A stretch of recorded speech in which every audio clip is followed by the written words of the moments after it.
Welcome to Popcorn Planet. I am Andy Signor, and we are live. We're here every day, every weekday, noon Eastern Standard Time. We've been talking about a lot of updates on the case, but I'm so excited to have a special guest, and I wanted to clip this off for you. You can always catch our full live replays as members here to Popcorn Planet. Become a Planeteer today. Hit the join button, and you can catch it always.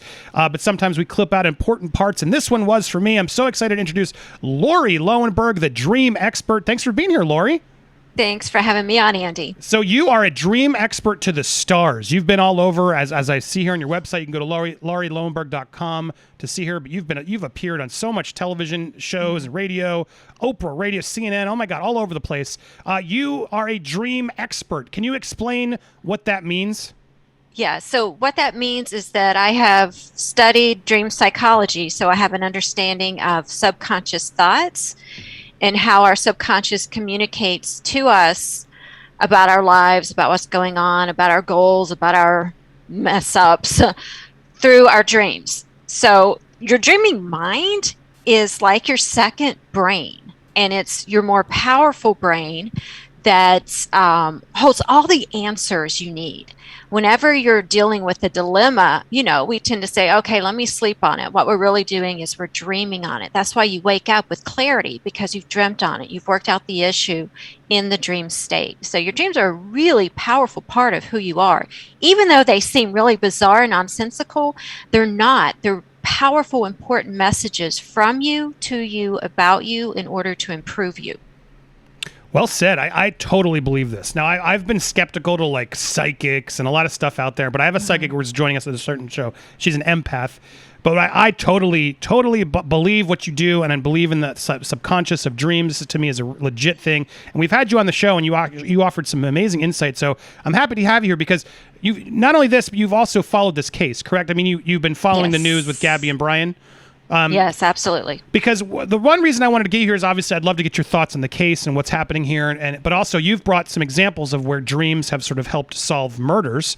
But also I really wanted to talk to you about, like, I don't know, a lot of people who are watching this are having trouble sleeping now because of this case submerging itself in the subconscious, trying to get it out of their system. How do we sort of turn certain things off to get a good night's sleep, or use our pre-sleep activities to try and calm our minds down, to have a better sleep, to energize and stay positive? I'd also love to address some of that.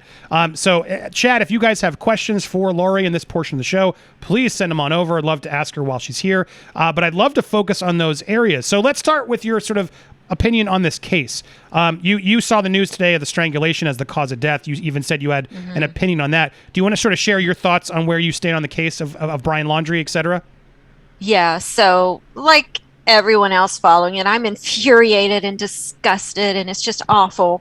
But yeah, I had a feeling it probably would be strangulation. I think most people came to that conclusion before the news came out. But I have and it's just a theory. You can take it or leave it. But I have a theory on why it was strangulation. So everything we do, everything we say, all actions we take start from the subconscious mind. And when you can understand different subconscious languages like dreams or body language, you're able to really see the truth of what's going on with someone. And my theory on why he strangled her as opposed to some other form of murder was his desire to stifle her voice. Subconsciously, when you dream of strangulation or choking, it's because there's something going on in your real life where you're feeling like someone is keeping you from speaking up about something, or you're keeping yourself from speaking up about something. So I think subconsciously he probably strangled her because he didn't like her perhaps voicing her opinion, voicing her power, or voicing about, her goal to have this blog and be an influencer, because, he didn't believe in her. He wanted to keep her down. And I think that's why subconsciously he strangled her as opposed to another form. That's interesting. That's just my thought. No, I mean, when you say that, there's so many signs that are sort of pointing to that. Again, body cam footage, everything we've sort of seen, Rose, her friend's testimony, all of this was sort of exactly him trying to keep her down. I mean, Yeah. Rose, her friend, was sort of saying the reason they even went on this trip was he was pushing it faster and faster just to get away and take her out of those comfort zones. So, yeah, it's interesting. I never thought of that, but that can completely be connected. Do you think? Do you have any idea where he is? Any suggestions there? I mean, do you think he's in the Appalachian Trail or in the reserve? You're here in Florida as well. I just find it so hard to believe he'd be out in this Florida swampland, don't you? Because he's an outdoorsman. He certainly knows how to survive. You would think if he stayed in the swamp area, he'd be alligator food by now. Right. So that's certainly possible. But I feel like he's probably not even in Florida anymore. He could be North Carolina or Midwest. Right. You know. Oh, it's depressing. So, all right. So all this is so Yeah. heavy on our hearts. It's the loss is tragic. I want to get to the next topic of sleep in general and how we can help ourselves sleep better. I mean, true crime is a very popular topic, right? A lot of people are watching these murder mysteries, these podcasts, and they're doing it late at night before they go to bed. How can that affect our subconscious and our dreams and therefore our day to day? Yeah, so we tend to dream about what is on our mind the most. So if you are obsessed with this case, like a lot of people are, and this is your focus throughout the day, you are likely going to dream about it. And your dreams may very likely be unsettling, especially if you're infuriated by this case, like most of us. So whether it's a murder case like this or anything else that's troubling you throughout the day, the best way to have peaceful sleep and better dreams as opposed to stressful sleep and stressful dreams is you want to write it out before you turn out the light and go to sleep. You need to get all your thoughts straightened out of your head and onto paper or onto your laptop or whatever. You've got to get that thought process linear as opposed to jumbled. So when you can get it linear, and the best way to make it linear is write it all out. Get all your thoughts, all your frustrations, everything out of you onto paper. That clears out the subconscious mind. So when you go to sleep, the subconscious will work on better, more productive things for you. Wow, fascinating. So if you want to focus on a certain topic, get it out, write all your thoughts out, and then really write down so your brain's really concentrating on it more on the topics you really want to think about. And you're saying that will tend to turn your subconscious dream state into more of that topic. Yeah, look at it as clearing out the clutter. Because when we're focused on something like this that's really upsetting us, it clutters the mind. And so if you get it out before going to sleep, you've got a nice clean slate for your subconscious to work with. Interesting. And then I remember because you came on before and you told us the other way to remember dreams. For those of you who are like, I don't dream. Everybody dreams. You can confirm that, right? We all dream. Yes. It's just how well we can remember our dreams. Exactly. And you had told us, correct me if I'm wrong, but one of the best things you can do is not move. And I remember you telling me this. Don't move. Don't speak. Just when you start waking up, lay there and continue to replay what you remember, the dream or what you did before you really become awake again. And then if you can, your first movement is more really write it down right away before it sort of fades away from it. Am I remembering that correctly? Am I correct? Very good, Grasshopper. You're a good student. So yeah, you want to acknowledge the fact that you do dream every single night, whether you remember it or not. Every 90 minutes you enter REM dream sleep. We all do.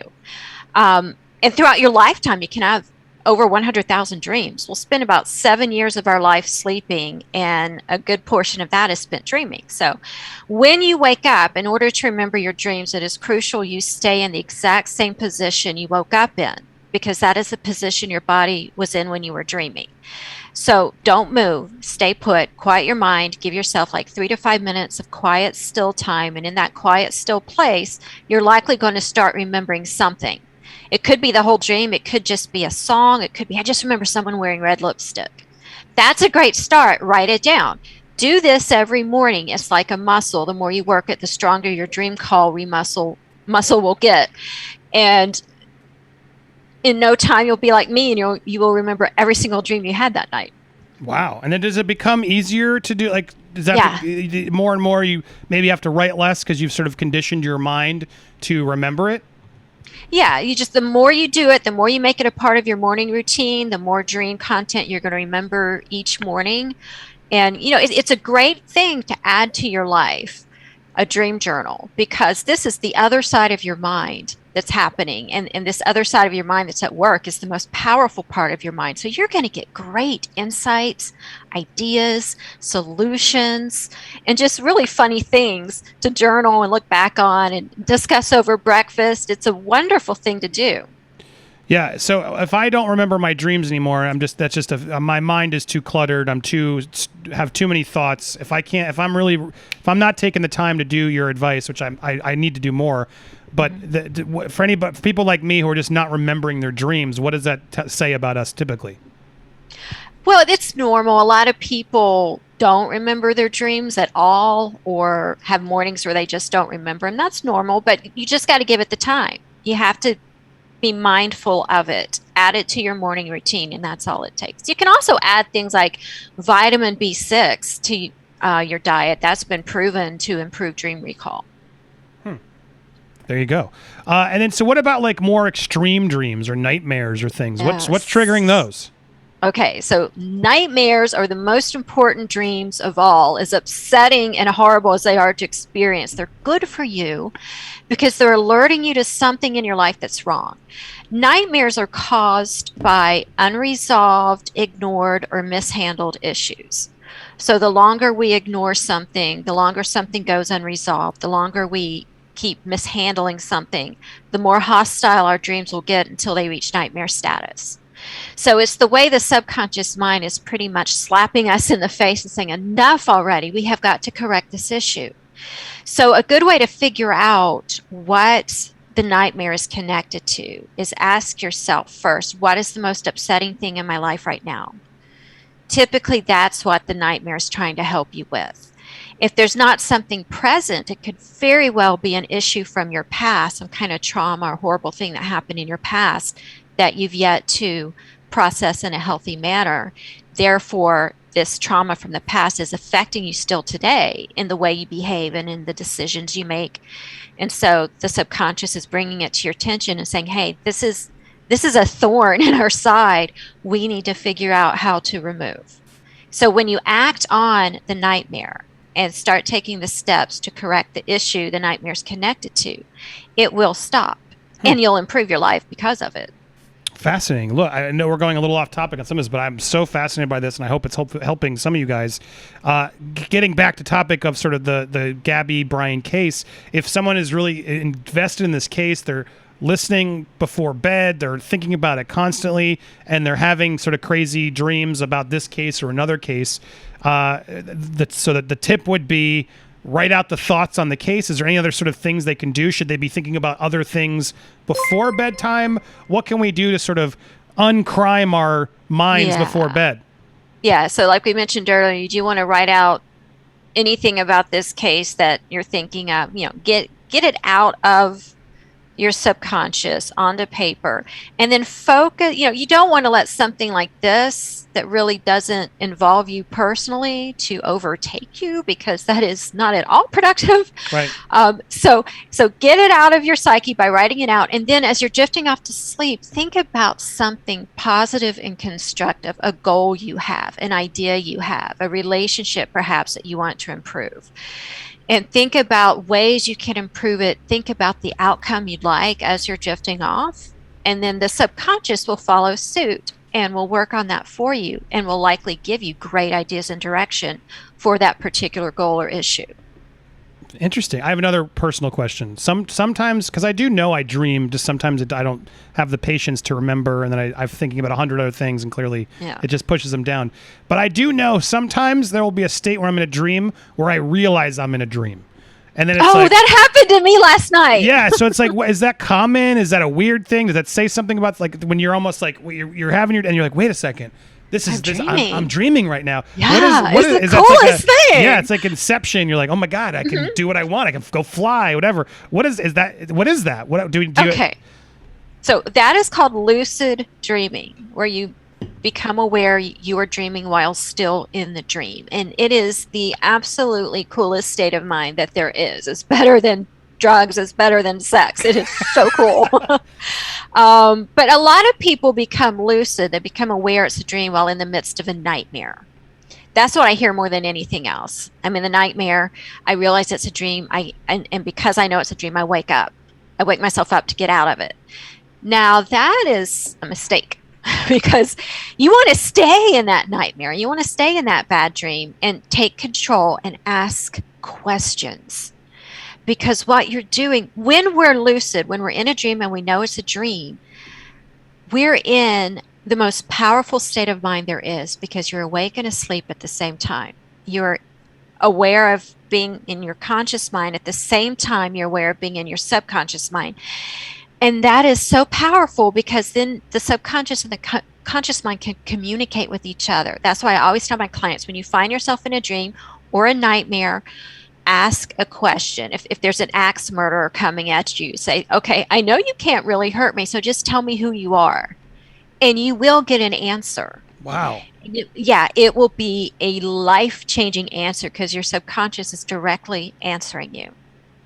Guys, this is great. This is so cool. I hope you're not. I see some people like, oh, why? This is such cool intel that we're so lucky to have Lauri dropping with her expertise. And I'm just fascinated. I'm even keeping my own notes. So I hope you guys are paying attention because I totally believe this. That's so crazy because the subconscious really can tell us so much about ourselves. And you're making the point of, if you can catch that lucid dream or that nightmare or that moment and really address it face forward and actually ask the questions and have the wherewithal to think that, which we could. How do you condition yourself to be strong enough to do that? What are there any other tricks like to do that? Because sometimes I'll be in a dream and I won't even know I'm in a dream. So how do you challenge yourself to know to ask that question? Okay, so keep an open mind about dreaming and everything because it is a part of who you are. It is a part of your thinking process. It's not nonsense, and there is a method to the madness. It is the subconscious mind at work helping you. It's just dreams. A lot of people poo-poo dreams like, oh, that's BS, because they don't seem to make sense. But that's because your brain is working differently when you're in the dream state. So, the part of the prefrontal cortex that controls rational linear thought is dormant, for example, and the center of the brain, the amygdala, the emotional center of the brain, is highly active. So that's why dreams can seem to jump around and be very emotional. So you're basically thinking in symbols and metaphors rather than in words and linearly. But that's not to say that that's nonsense. It's not. There's enormous meaning and information in your dream. So that being said, back to your question, in order to try to be able to lucid dream more often, there's a little trick that, and some people just can lucid dream naturally, whereas others have to really work at it. And it's usually the artistic, creative writers, artists, musicians, the right brain people tend to be able to lucid dream a little easier than, say, your investment banker. So there is a little trick that can really kickstart your ability to lucid dream. So lucid dreams also tend to happen most often in the morning right before you wake up as opposed to like in the middle of the night. So what you want to do, and try this on a weekend, if you normally have your alarm set for, say, 6:30 in the morning, set it to 6 and then have your snooze for 30 minutes. So you get that 30-minute window of time to fall back asleep before you have to get up for good. And in that little window of time, you're going to fall back asleep, but you're not going to go deep enough into delta, which can make it hard to remember your dreams. You'll stay in the lighter stages of sleep, and you're very likely to get back into the REM dream state, which is a lighter stage of sleep. It's not a deep sleep. Dreaming is a lighter stage. So you're very likely to get back into REM sleep, and you have the window that's small enough that you'll likely wake up while still in REM sleep. But anyway, you'll have that light consciousness to where you can still hold on to it and say, wait a minute, I think I'm dreaming. And at that point, you can take control. You can fly, you can ask questions, you can walk through walls, you can make your favorite celebrity appear before you. I like to tell people, ask something like, what's the meaning of life? See what kind of answer you get, or what do I need to know right now? Yeah, and you'll get an answer. And that's sort of your own subconscious telling you your own meaning of life is got to be so fascinating to and then write that one down. You don't want to forget that one. Yeah. Okay. I have to tell you a little story of my own, because I did this when I was lucid dreaming one time. And so this was 7, 8 years ago, and I was having a lucid dream, and I was in my childhood home, and I saw this little square woman. She was short and kind of square shaped, and her face was nondescript. She just like had indentions for eyes and no mouth or anything. So I went up to her and I said, "What do I need to know for my life right now?" And she said, "You need to paint and I need to sew."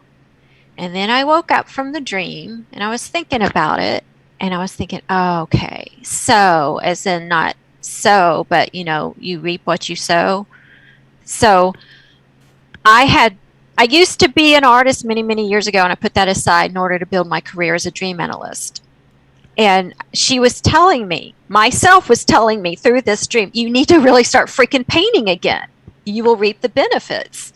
So from that dream, I ordered canvases, paints, pencils, brushes, and started painting it again. Within a year, I had a thriving pinup art business and Wow. added second income to my life. So Wow. that changed my life. By just believing in yourself and listening to Mm-hmm. yourself. That is Yeah, just so cool. that's exactly what dreams are. It's when you listen to your dreams and pay attention to them, it is just really trusting in yourself, because all the answers we need for ourselves are already there inside. You know better for you, Andy, what you need to do with your life than some therapist. It's already in you. You were born with it. Anyway, I love when Lauri comes on because she always blows my mind, and she's doing it again today. I hope she's blowing your mind as well. My goodness. Well, I mean, so yes, there you amazing, because I had it queued up. I knew where you're going because I know you've been doing your pin art. You as a pinup.com, you can. She's an amazing painter as well, and so cool to see that actually April Hunt. She was on the show. I love that you. You connected She's us to her. a pro wrestler. She's amazing, and so what an amazing story. I mean, but that piggybacks onto the other topic we were going to get into, which is dreams also have solved murders. You sent me over. I got one on. I think hopefully you can see it here. But you sent over how this cop's dream about a murder reopened a cold case. Do you want to walk us through this a bit? Okay, so I suck at telling stories, so bear with me. I can scroll through it too. Yeah. Okay, so I wrote down her name and stuff. Okay, so this was in 2020, and this is NYPD Chief Joanne Jaffe, I think is how you say her last name. So she was having this dream of hearing someone from a grave screaming for help for her. And this woman screaming from the grave had a hairbrush in her hoo-ha. Okay. And so careful the words. Yeah. Okay. Yeah. So she woke from the dream and was thinking, I wonder if that's connected to this murder I remember back in the 70s, this girl who was raped down the street from me. So she contacted her the Queens District Attorney, because this is in New York, and asked, do you remember this case? So they looked into it, and they're like, oh, yes, this case did happen. And yeah, there was a brush put up her. Yeah, we know. Hoo-ha. And so they all started looking into it again. She reopened interest in the case. They got to the point where they found who they believe did it, but they haven't yet been able to pin it on him. So that's where it's at right now. But it's, that also makes you wonder, was her spirit maybe communicating through the dream state to her, saying, hey, remember me, let's open this up again. Wow. So little details that came forward. And then we have another one here, murder in the Red Barn. Yeah, the Red Barn murder. This is a really interesting one. This was back in, I wrote this down too, so I don't get my stories mixed up. This was, in 1827. Wow, okay. In Polstead, England. So this woman named Anne Martin she had 2 nightmares in a row about her stepdaughter being buried under the floor of this red barn that was actually like a half a mile from her home. And she and her husband had not heard from her in 11 months. 11 months prior, her stepdaughter's name is Maria. She eloped with this guy named William. And they hadn't heard from her since. And they would write him and say, hey, what's up with Maria? Can she write us? And he always had excuses, you know how these things go. So then she started having this nightmare that Maria was buried under the floor. So she, after the second time, she told her husband, she goes, you probably think I'm crazy, but could you go check out the barn half a mile down? So he did. And he started moving, junk around in the barn, and he found this slump in the floor that seemed odd. So he started digging there, and he found parts of a body. And before he finished digging, he ran back home, and he asked his wife, do you remember Maria wearing a green handkerchief? And she was like, you know what? She was wearing a green handkerchief last time I saw her. Turns out it was her, and she was wearing a green handkerchief. So because of that dream, they were able to solve that mystery and get the murderer. Wow. So the subconscious knows, man. Yeah, the subconscious has the answers. I would imagine too, because even a detective, they're looking at so much intel all the time. Yeah. Sometimes a little detail or something could pop up. I'm sure it's happened even more than we've probably connected or realized that it helped us get there, because I'm sure when you're cracking a case, all you're doing is dreaming about the case too. And I bet you if more detectives knew some of your tricks and took that time and waking up, I bet you they would have a lot more recollections or important things spotlighted that could help them. So fascinating insight for all of us to take. I want to clip this portion so we can keep it short enough so people can find you and support you. Don't go anywhere. We're not done, but I want to really plug you one more time. You can check out Lauri. You can book her yourself for Dream Analysis, or on LauriLowenberg.com, or you can go book her over on you as a pinup, or go to her on Lauri Lowenberg on Twitter. She'll also draw you a lot of things she can help you with. Lauri, so amazing to have you here. We have some questions from the fans I want to address, and we're going to answer them in a second, but I'm just clipping this portion so we can have it as a replay so you guys can hopefully take her advice and her wisdom and help your own sleep and your own self by learning how to speak to your own subconscious. I love it, Lauri. Thank you so much for offering that, for being here as always. Come back anytime. If you guys haven't already, please hit the subscribe button, hit the bell for all alerts. While you're at it, smash the like button and leave a comment down below. Tell us something about your dreams. That'd be cool to see. Make sure you don't go anywhere. If you're watching live viewers, we are not done. Lauri's going to answer some of the questions that came in. We aren't done, but if you missed the live show, always become a member. You can always catch the whole replays. Thanks for watching, everybody.